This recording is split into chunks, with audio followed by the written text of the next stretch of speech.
Besti. Mambo. Poa. Kwani hujakula? Niko tu sawa na meditate mambo yangu tu mingi. Besti yaani sijakuzoea hivi. Zoea? Hapana, usikue hivyo. Umezoea wanaume wenye hakuna kitu wanafikiria. Na sasa wanaume wanaingilia wapi? Besti, kuna event na nataka unipeleke kesho na siwezi enda peke yangu bila wewe. Mimi siku hizi niko busy. Besti, yani siku tangu nikwambie vitu ukataka kucooperate. Akupeleke event. Huwezi enda bila yeye. Jua kuna miguu zako. Kitu inaenda kukuuma. Nini babe? Inaenda kukuuma hapa. Jua ako na miguu zako. Amechukua miguu zako kwa nyumba yangu, sasa umekuja miguu zako, si ndio? Besti, ulioa lini?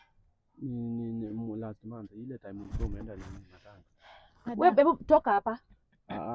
Kwa na intention. Nimesema toka hapa. Baby acha kuanga mkali. Sio hivyo babe, sasa anataka umpeleke event kama nani? Si ni bestie. Kwani uko na miguu zake? Besti. Kuanga mkali. Si story na kukua mkali. Huwezi toka tu unakuja kwa bwana wenyewe ati nipeleke event, sisi na bila wewe. Amekuanga kinipeleka mimi.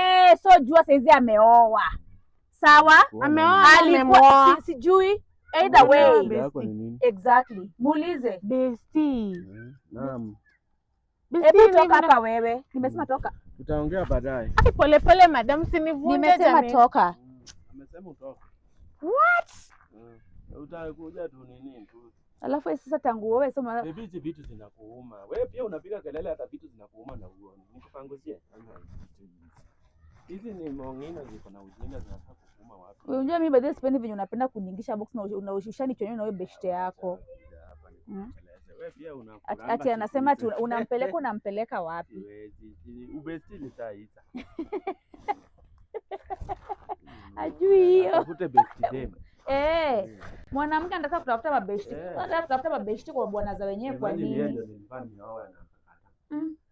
Si wasio wanakuanga wajinga, alafu sasa hizi akaona wivu juu alikataa, sasa una relationship inashika. Alidhani sitapata msichana mweupe.